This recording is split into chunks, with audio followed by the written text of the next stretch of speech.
Then remember, before 2022, the investing portfolio of startups was very big. But after 2022, investment changes.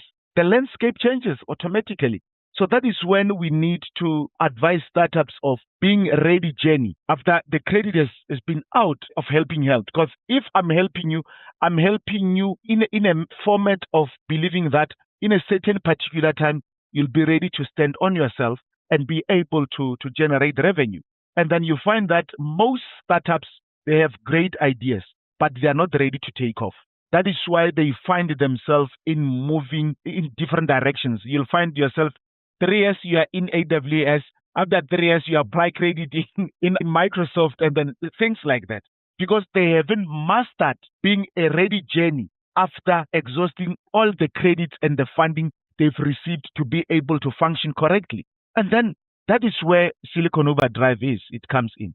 We give you guidelines on how to leverage AWS, how to maintain yourself within AWS, how to manage and get other opportunities in terms of accelerators. We connect you with accelerators to be able to receive other credits that can make you to manage your AWS account.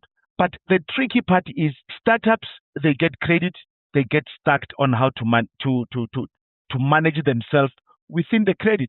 And then you find that after that, the credit expires because you are not active on doing what you've applied it for. These startups that you guys get into these programs, what type of startups are you looking at? I feel like the startup scene is very broad.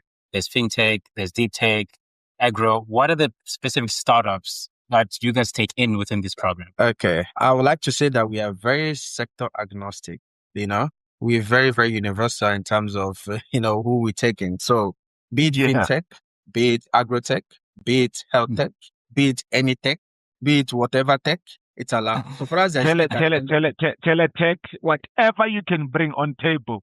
Yes. So for us, it's a technical. So for us, they are a technical startup. I feel like there's always a need to align because the moment you involve tech, that's what the platform is all about. That's what AWS is there for you, and that's why we as partners are there to help.